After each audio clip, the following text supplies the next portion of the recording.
find a mentor in your field as early as possible. Because I waited 8 years in, right, and made hundreds of thousands of dollars of mistakes, smaller mistakes, but compounded up, and lost opportunity. And, it was just very, very costly versus find a mentor in your field early. Ignition sequence start. 3, 2, 1.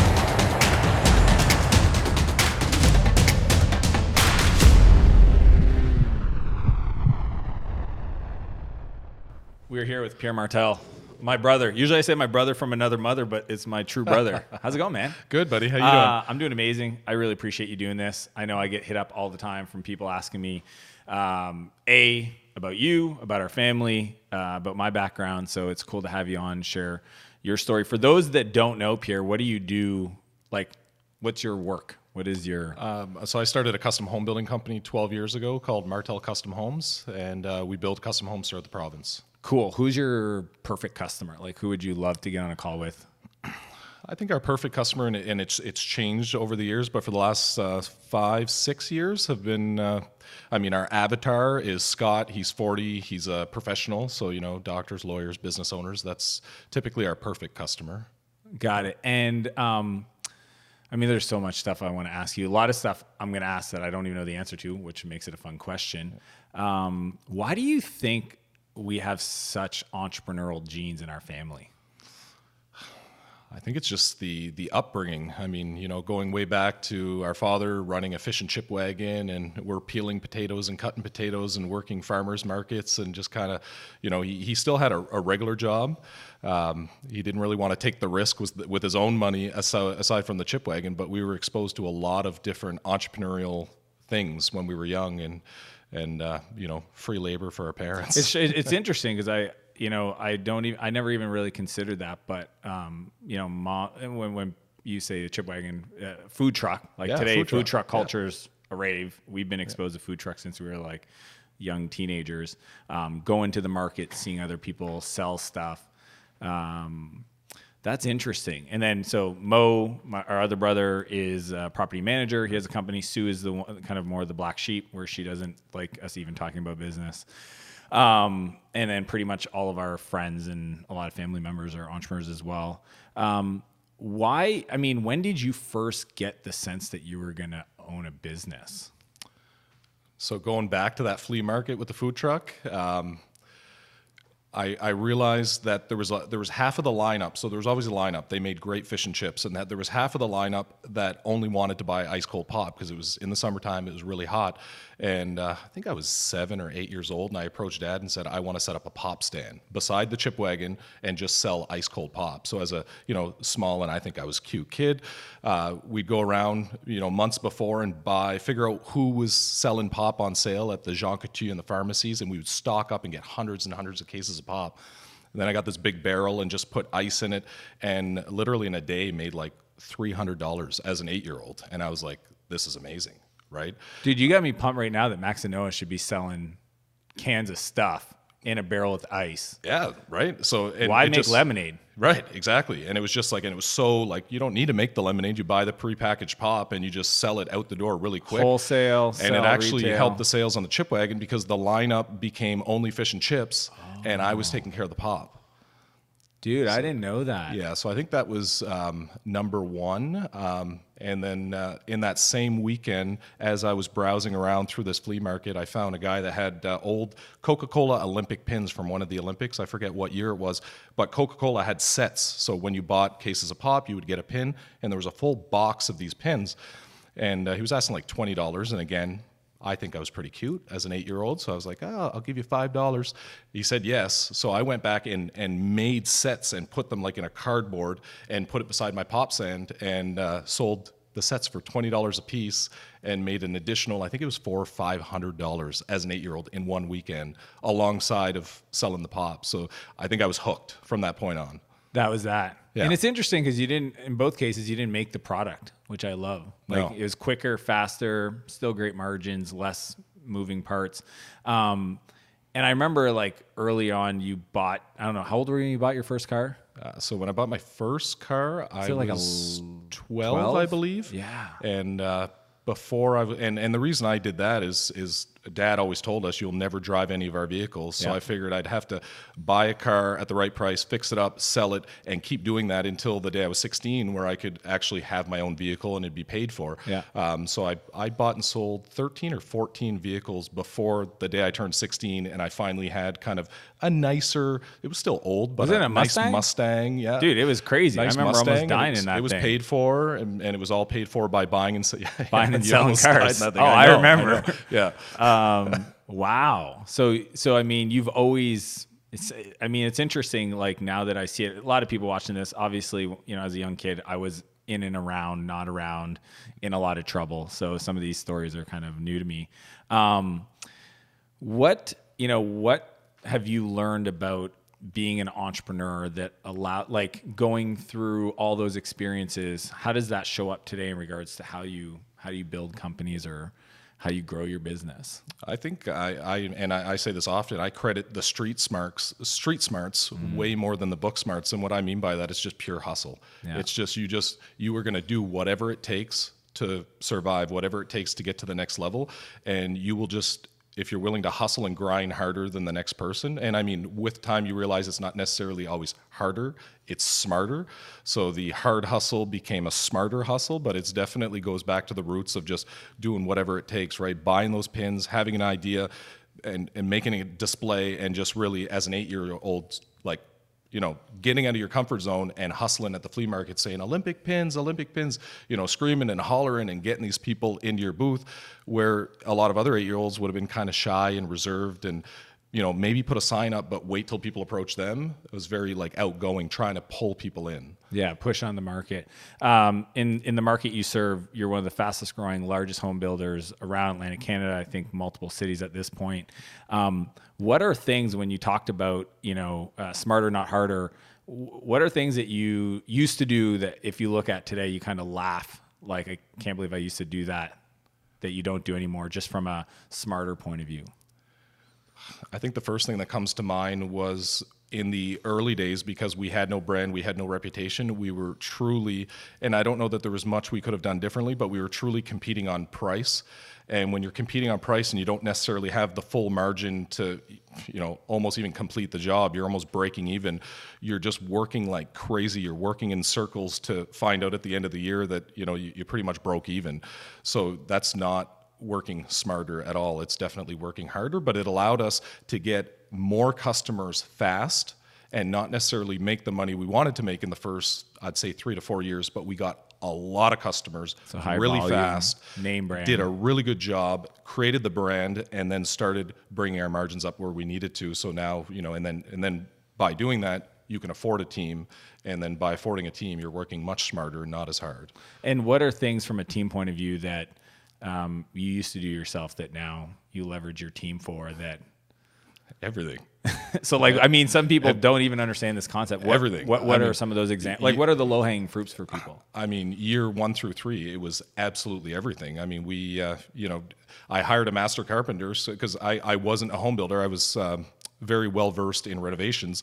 So I hired a master carpenter, and we physically built 90% of the first 10 houses that we ever built. And I told Matt, which was my lead carpenter, Monday to Friday, 8 to 5, you're my boss. I'll have all the tools set up. I'll have everything ready to go, because I couldn't afford to pay them the extra half hour a day, 5 guys to set up the tools. So I would get there early, set up all the tools, and then boom, he'd show up at 8 o'clock, tell me what to do, where to go, how to put this together.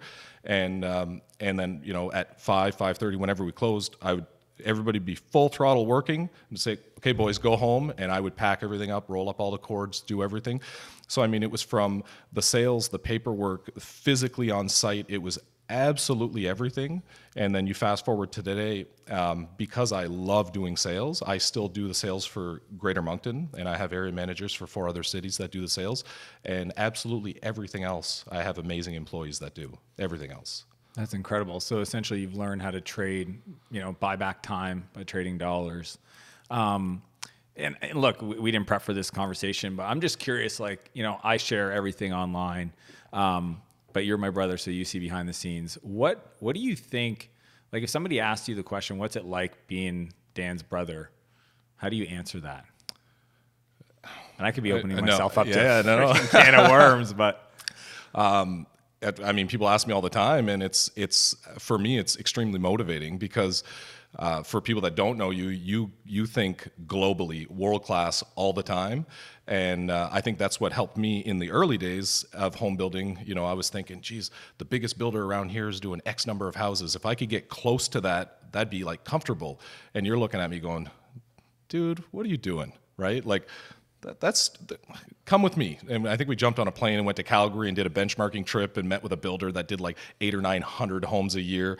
And my mind was like blown and expanded. So, I mean, people that ask me, you know, Dan's world class, he thinks very large, and it's motivating because it allows me to just like, I got to step up my game. So it's a motivation for me. That's cool, man. I appreciate that. Yeah. What do you think that we know that maybe, I mean, I don't want to throw, maybe she'll watch the video, but like Sue doesn't know, you know, or people that are not entrepreneurs. What do you think, and even Dad, love Dad, best deal, like I feel like I got my MBA, sit in the car, listen to him talk, do deals. But what do you think that we learn to allow us to achieve what we have that maybe they haven't yet? And I really say yet because I believe there is no limit to when people can decide to start a business, et cetera. But what do you think that is? I honestly feel it's the difference between trading time for money or trading value for money. So we've realized that the more value you can bring to the market and to your customers, the more, you know, you're going to get financially rewarded for that. And unfortunately, some people that get kind of stuck in a job and they don't want to take that risk, they're just stuck down that road of just trading like an hour for a specific dollar amount, right? And we need those people in the world because we need employees. Yeah. That's interesting. So essentially you're saying that and everybody gets to a different level of value creation per hour. So you go to university, you get an education, you're a doctor, you know, you're a guy that frames a house. There's different levels. Yeah. Some people stop and other people, so even the doctor, he might make $800,000 a year, but if he doesn't decide maybe I should own the practice or the clinic, like there's a limit. Yeah. That's a really good way, dude. That's a really good way of looking at it. Yeah, and I actually saw this firsthand. We built for doctors and surgeons all the time, and there was a surgeon in particular, a general surgeon, 2 seasons ago that we built for. And because I do all the sales, as I'm meeting him on a regular basis, going through the plans and pricing the house, he's showing up, and I'm like, you look extremely tired. You okay? And he goes, I just came off like a 36-hour shift and all this stuff. And it was the exact, I mean, he made all kinds of money in a year, but he worked harder than almost anybody I knew. And at the time, he was 7 or 8 years into his into surgery out of school. And it was their first family vacation. They were taking that July, 2 weeks after. And I said, you know, why haven't you obviously do well. Why haven't you taken a vacation? He said, well, it's not just the $5,000 it's costing me for the week. It's the $20,000 of lost revenue. So that was like eye-opening. So as a business owner, if you create a great team and you're creating great value, I mean, you can do bigger and better things than a lot of the doctors and lawyers. And ideally get to a point where the engine produces an outcome without your involvement. 100%. Whoa, that's a big unlock for a lot of people because you can have a business and still that be the case. Well, I think that's having the engine where it does it without you, that's the definition of owning a business versus just being a business owner. There's a lot of business owners that are still just, you know, they're in the grind and they're doing 80 hours a week. Yeah, they got a high-paying job. That's right, they got a high-paying job. They're still trading time for a return. I mean, in the markets you serve, Pierre, Martel Custom Homes is known as like, even all the trades, you know, I have a lot of guys come to me, the plumbers, electricians, they all aspire to your level of brand awareness and marketing. What have you learned about, you know, the fact that you even have Scott, right? You said, you know, 44, blah, blah, blah. Like, what have you learned about on a local level doing great marketing that actually translates into real revenue and not just sponsoring, you know, things that don't really move the needle? So I think it actually, if you back it up, it's not necessarily the marketing. The marketing reinforces who we actually are. But in the early days, we really decided to focus. I mean, especially after reading the book by Tony Hsieh, the Happiness, Creating Happiness. Creating Happiness. Yeah, I believe that's the book or something like that. But he goes into very much detail about a customer experience company that just happens to sell shoes. Yeah. And we're a customer experience company that just happens to build custom homes and apartment buildings. And by focusing on the customer experience and doing a very good job, in the early days, it was, high volume, low margin, but we had that in mind. We were always focused on the customer experience, and that gave us word of mouth marketing, which is way more powerful. I mean, I'd say it's 50 times more powerful than paid marketing. So now with all that word of mouth marketing and such a great reputation, now when we do different ads and Facebook marketing, people relate back because they know somebody that's built with us, or their friend or their sister or brother built with us, and it just solidifies all that. But it's essentially saying, if you have an issue with your business, don't be quick to go run out there and try to run ads or sponsor things to generate demand if you haven't started by looking at the business and how you actually even deliver what you do. You have to be delivering world class before you even think about putting money behind acquiring more leads. Yeah, because you'll just waste fix the operations first and make it world class, and then put money on leads. Yeah. I mean, you've had guys working for you for years and years, so obviously you've nailed the culture side. What have you learned about becoming a leader that can create that kind of business and outcome? Honestly, the biggest secret I feel is I go out and find the absolute best I can in the market, and we pay them 30 to 50% more than anyone else, and give them the freedom and flexibility. So a lot of our employees, and we actually have a relatively small team. We're 9 people, but we build throughout 5 cities. Yeah, in the but province. how many contractors work for you? Like right. So we subcontract everything. Yeah. So we have 9 people on staff, and hundreds. Depending on the time of year, it's between 200 to 600 people that's working for us. But because we live in Atlantic Canada and it's seasonal, it gives us that fluctuation without needing to worry about cash flow. So we just subcontract everything out. But what I learned a long time, and I made the mistake in the first few years and hiring the wrong person because I was trying to save $5,000 or $10,000 a year and this and that. And then over time, it just didn't work out. You have to hire somebody else. Now we just find the absolute best we can, pay them above market. And most of our employees are millennials. And you got to understand what's important to them. What's important to them is a work-life balance and integration. So we all actually work remote. And I tell them on Friday afternoon, if it's plus 30 and you're not on the beach with your family, you scheduled your week wrong. And you don't have to ask me to go. Just get all your work done and go, right? So it's very flexible in that sense. Nobody's asking, I got a doctor's appointment, I want to go to the beach, can I leave early on Friday to go on this trip? They just do it because they're the best in the industry and they get their work done. How long did that take for you to figure out? 8 years. Really? Yeah. What happened? Like, what was the circumstance that caused you to say, I got to do this different? Just hiring it was 8 years of working with somebody and realizing they're not the absolute best. And then finally, 8 years in, I found the best, I trained the best, and the results followed. And I said, wow. And then I slowly started replacing my entire team with the absolute best, and the results just kept skyrocketing, right? Mm-hmm. And now that's our philosophy now, is hire the best. You're going to pay them a little more, but they're going to make you more than what you're paying them. So 10 plus years, 14 years now? I think they're 12 going on 13. 12 years of doing this. I'm sure you've ran into some challenges. What's the moment you feel in most recent years, but like obviously you've come through it that has really shaped you the most, or that was the most difficult for you to go through? It would have been in 2012. So in the early days, we did kind of semi-detached, so a smaller price point, really trying to get into condo type. Yeah, people would call them condos or like townhouses. Townhouses. Townhouses. It, yeah. So when we started, we were very much, that's where the market was, and it was a huge market. And first-time home buyers. First-time home buyers. So we were a young, fun company. I was 25 years old when I started the company. So, fast forward to 2012, everything's just booming. We had 2 or 3 great years, big volume for this area. We were doing 3 times more homes than the largest builder in the area, and got a little bit cocky and said, you know what, we're going into winter. We've had great sales. And we never did this, but I said, I'm going to put a whole bunch of spec homes, unsold, speculative building in the ground right before winter. To get ready for the influx. Just so we'd have inventory, because we have winter and we have to stop building. So we'd have inventory and these sales could continue. Well, the market just stopped overnight. And we were focused primarily on the young, fun, first-time home buyers. We built a few custom homes, but that wasn't our market. So we immediately needed to make a change, and we went from Martel Home Builders, which was young and fun and bright colors, and contacted an amazing marketing firm out of Ontario, and rebranded the entire company to Martel Custom Homes, and had to really take the brand and the customer experience that we've earned and push hard into the custom home market, because this other market dried up, and we had a ton of inventory that cost us a ton of money to get through. Actually, in fact, we had to turn a bunch of them into rentals for a number of years, and we're just starting to sell them now.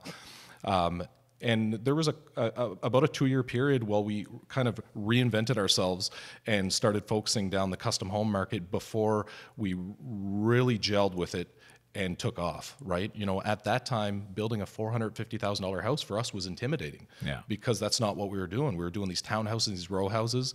And now, I mean, you know, build a couple $1 million house, and it's no big deal. Piece of cake. So you had to move up market, but you made the mistake of investing in your current market that dried up over the winter. You had all this inventory. So a lot of people run into this where they buy a bunch of inventory thinking it's a good deal.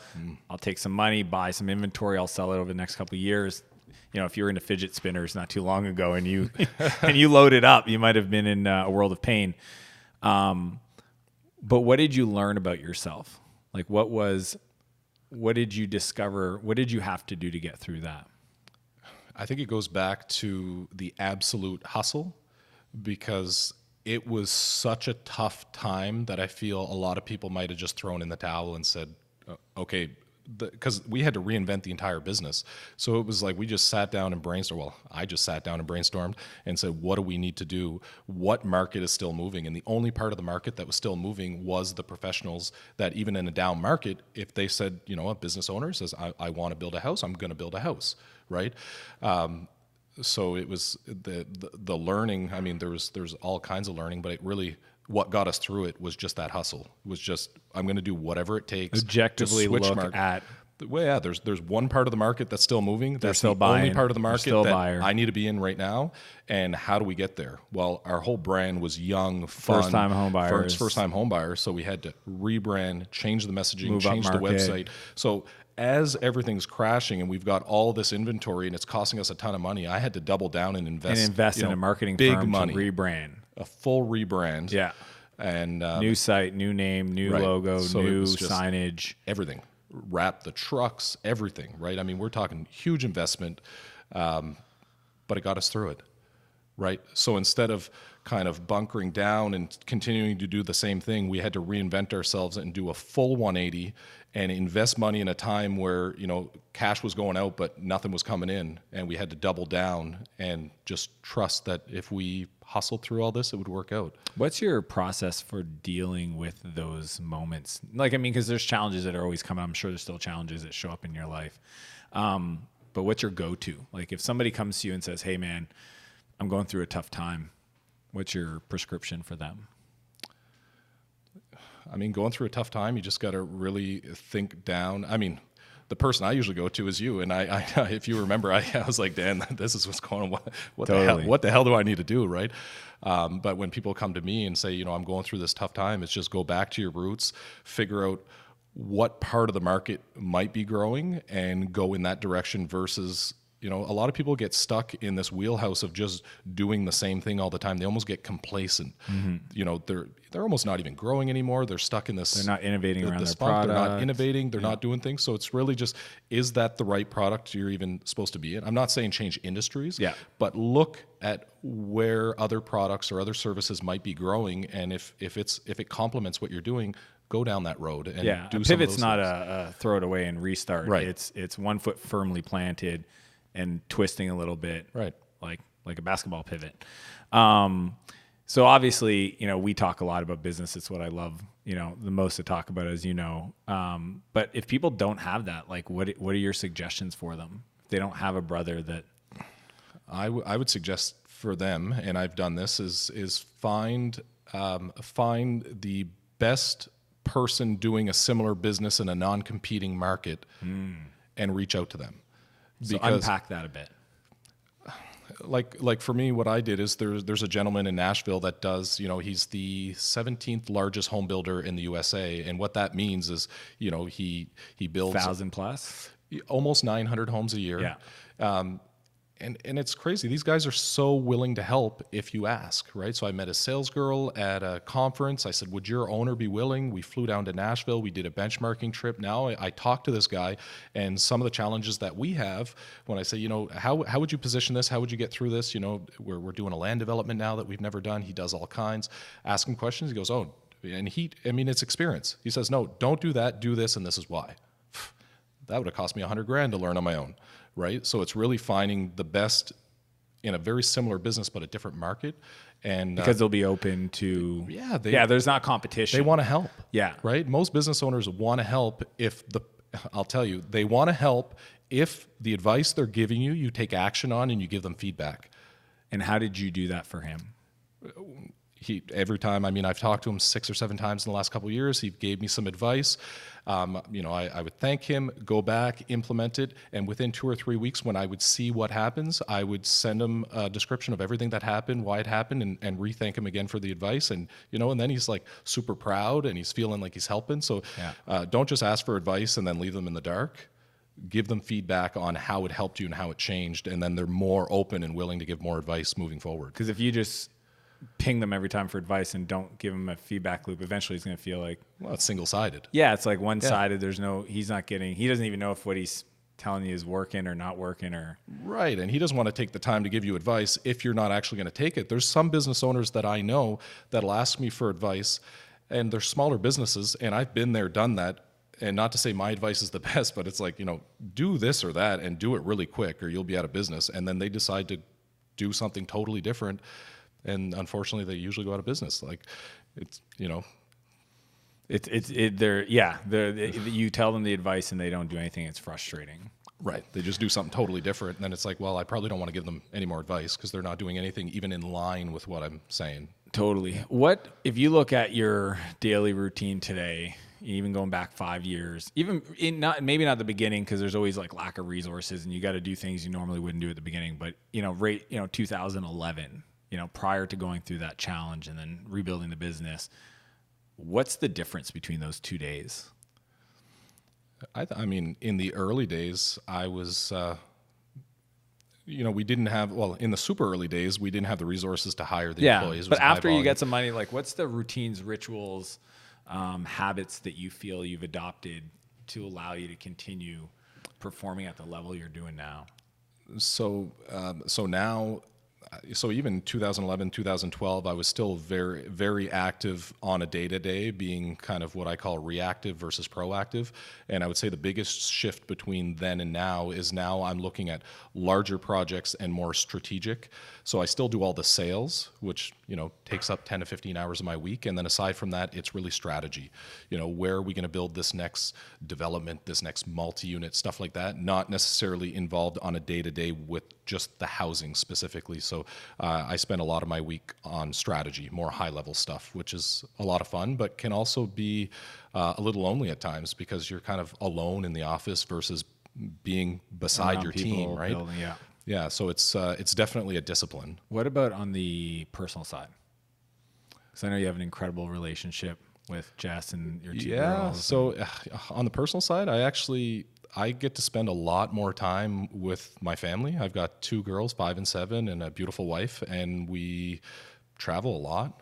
So, it's like I do extremely focused work, and then we'll travel. This summer, half of the summer, we were traveling in the RV and going around and doing stuff. And it's neat to have the flexibility to be able to work totally remote. So that's one thing. Our entire team is fully remote. So which is crazy for a home builder. Yeah. But as long as even as a project manager, if he has his laptop and his phone, he can work from anywhere, right? So we're everybody's set totally remote. We're totally paperless. Everything's up in the cloud. I can access any document anytime right from my phone.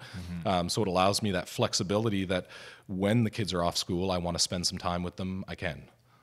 And I know that your health is definitely, dude, you're jacked. That's, people ask me like, man, is Pierre working out? I'm like, yep. You've inspired a lot of people that have watched the you probably don't even know this, but the push-up challenge I'm doing right now. No, I didn't even tell you. Yeah. No. So, okay. Essentially, max push-up, start adding one extra day, 75 days, essentially to a max of 100 unbroken. Wow. Yeah. So I'm at 49. I think I got to do 50 today. Unbroken, one shot.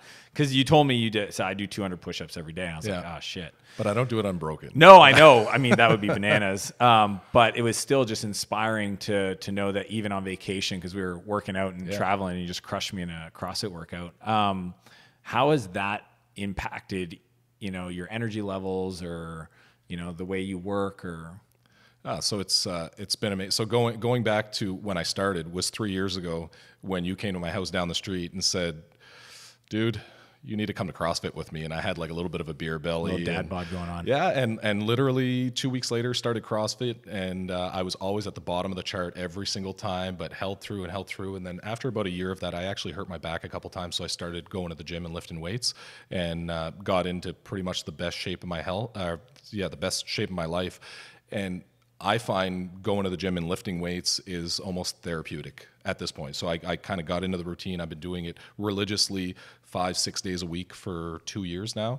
And when I go, it allows me to disconnect from everything and almost think strategically. So I'll be like pumping out a set of weights, and when I'm done, just the endorphins and the adrenaline and everything, I'll take out my phone and take a bunch of notes of stuff that I need to do. And it just, my mind is so clear. And I just got a ton more energy. I mean, I can run around with the kids and throw them in the pool, and it's and you feel good, right? Yeah, I feel great. Yeah, when you're it's weird, but it's like, I don't know. For me, it's when I know I do things that most people don't do. When I'm in a position where I'm negotiating partnerships, deals, it's like you just feel like you have a little bit more confidence to it. Yeah. You mentioned Tony Hsieh's book. I know you're an avid reader. If somebody's kind of where you were in 2012, because I feel like that's the audience, is they're further along, they're doing $1 million or $2 million or whatever, like, you know what I mean? But they just feel like there's a big challenge they have to overcome. Yeah. What are some of those books that were transformational for you in shifting some of your business mindset, belief, or even personal side? That's a tough one. I've read so many, and sometimes I don't remember the names or the authors. So, there's just so much information. For sure.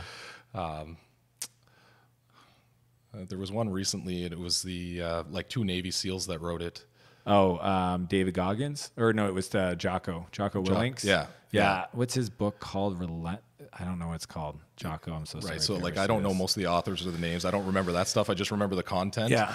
Extreme Ownership. Extreme Ownership, yeah. Yes. So Extreme Ownership was like a total game changer. So I enjoyed it so much. We were doing a company offsite that I had the entire team read it before the offsite and explain the things that they've done in the past that they're going to do differently moving forward based on that book alone. And it's absolutely amazing. Anything goes wrong in the world, it can come back to you, right? It's you just own it, you get through it, you put a new system or process in place. Don't blame anybody else. 100%. Yeah, and that's how we run the business. I mean, if there's an issue, it's not a people problem, it's a process problem. So everything we do has process, and then we go back and figure out why it happened, how it happened, fix the process, and then the people just manage the process. On the sales side, you're pretty world class at sales. Again, I give my dad credit for giving us that gene for whatever it's worth.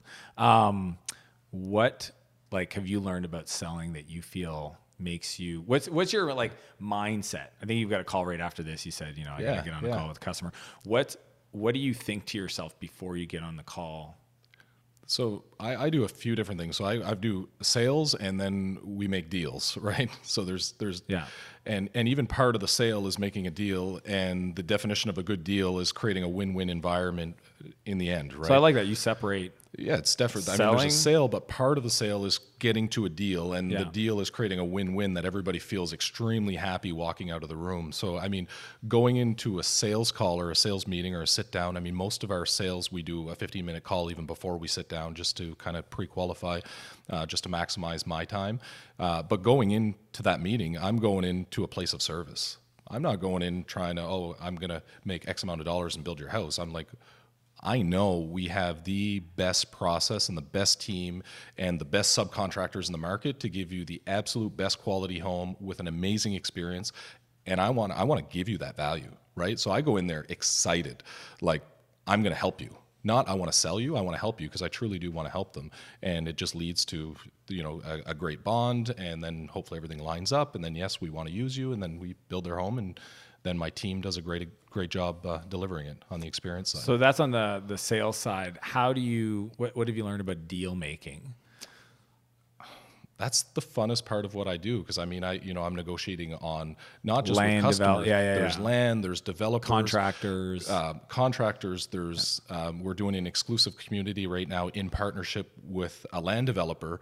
Where do you think people make mistakes in doing deals? I think they get too greedy. What does that look like? Well, I mean, in a deal, like I said, it's got to be, and there's always. So at the end of the day, if everybody feels happy about it, it's a successful deal. But there's also, when you're dealing, and most of the times you're dealing, there's a financial, you're dealing on finance, but you're also dealing on terms. So it can be my price, your terms, or your terms, my price, right? So sometimes, depending on a real estate deal, you can afford to pay 10 or 15%. I've seen myself go into a deal and offer the developer 10% more than what he's asking. But then you get terms. I need some terms on my end. And he goes, wow, that's a great angle. I would love to do that. Everybody wins. Yeah, everybody wins. And he's saying, wow, I get 10% more, and I just get to hold this for, maybe 2 years, which he'd probably have to do anyways. But for me, it locks in exclusivity, and for him, he gets more money. So it's those kind of things that I enjoy doing.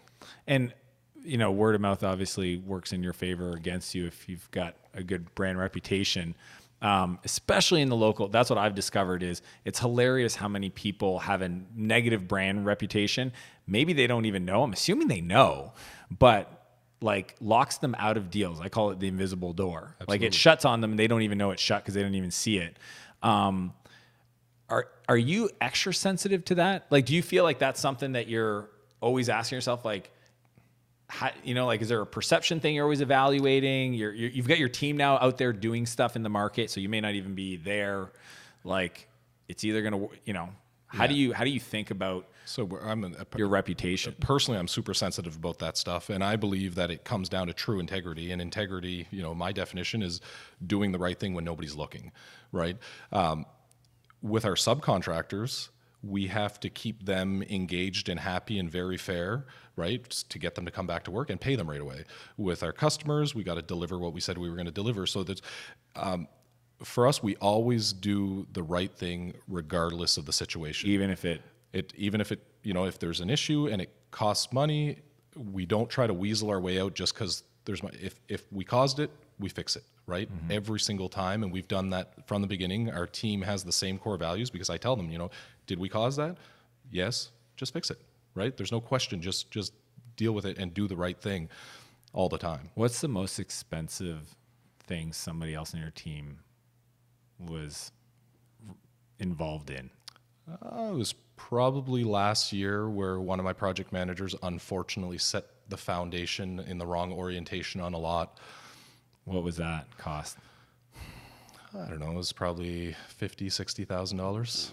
Yeah, so we had to basically rip the foundation. We ripped it out, and that's a good example. I met the customer on site, and instead of just trying to convince them that it was a good angle because it was a country. I had a buddy build a house recently, and that happened. It was a huge lot, right? Yeah.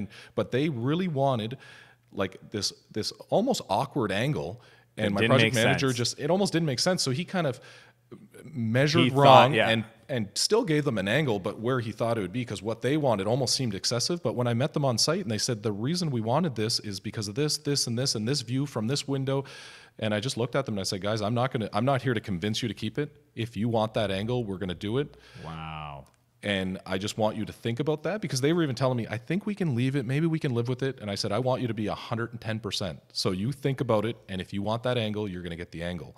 And I got the call that night that they wanted the angle, and we ripped it out and did it.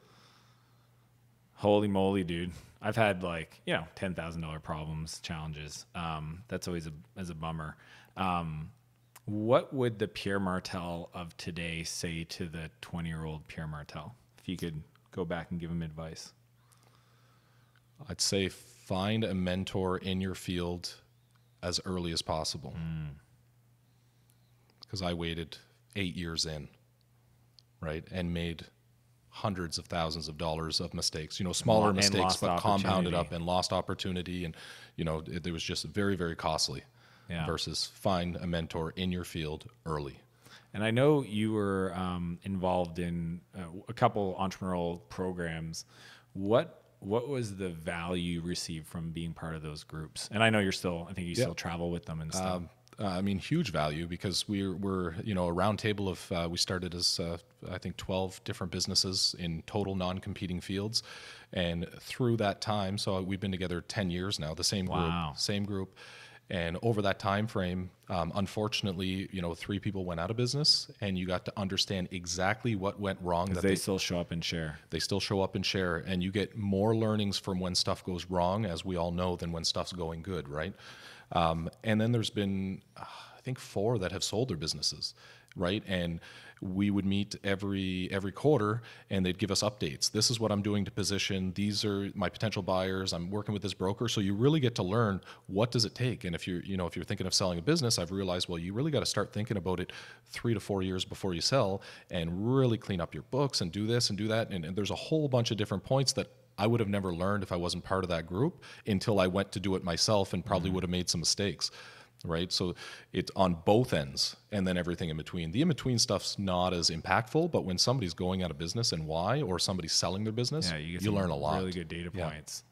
Who did you need to become to be the CEO, father, husband that you are today?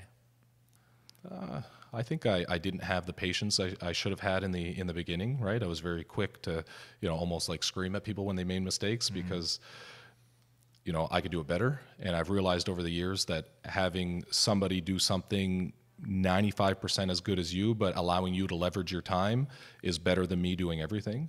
So truly just grow and lead the team, instead of just tell them what to do, right? Really lead them and coach them. So that's kind of on the business side. And on the family side, it's the most special thing I've ever done, is have a family, right? And I just want to be the best dad I can. So I'm very compassionate. I love my children. I spend a lot of time with them, and that's very different than when I started my business. When I started my business, for the first 5 years, it was 16-hour days, 7 days a week. I didn't talk to friends, family. I mean, you'd ask me, hey, you come to this barbecue? Dude, you couldn't even come to a lunch. I can't go to the lunch, right? It was like a full-on, all-in hustle. And I've learned that spending time with friends and family is way more important than anything else in my life. Where do people, I know you've got profiles on Instagram, but if somebody wants to reach out to Pierre Martell, where should they go? The easiest place is just on our website, martelcustomhomes.com, and you can just send message right through there. And my cell phone number is right on our website. Yeah, that's Pierre's cell phone. Yeah. You can text them if you have any literally other my questions. cell phone number's on there. Yeah. Facebook. We're all over Facebook as well. Yeah. That's awesome, dude. I really appreciate the time, bro. Yeah, thanks, man. Appreciate you. Thanks for coming on. Thanks for watching this episode of Escape Velocity. Be sure to like and subscribe, and leave a comment with your biggest insight from our conversation. Be sure to check out the next episode.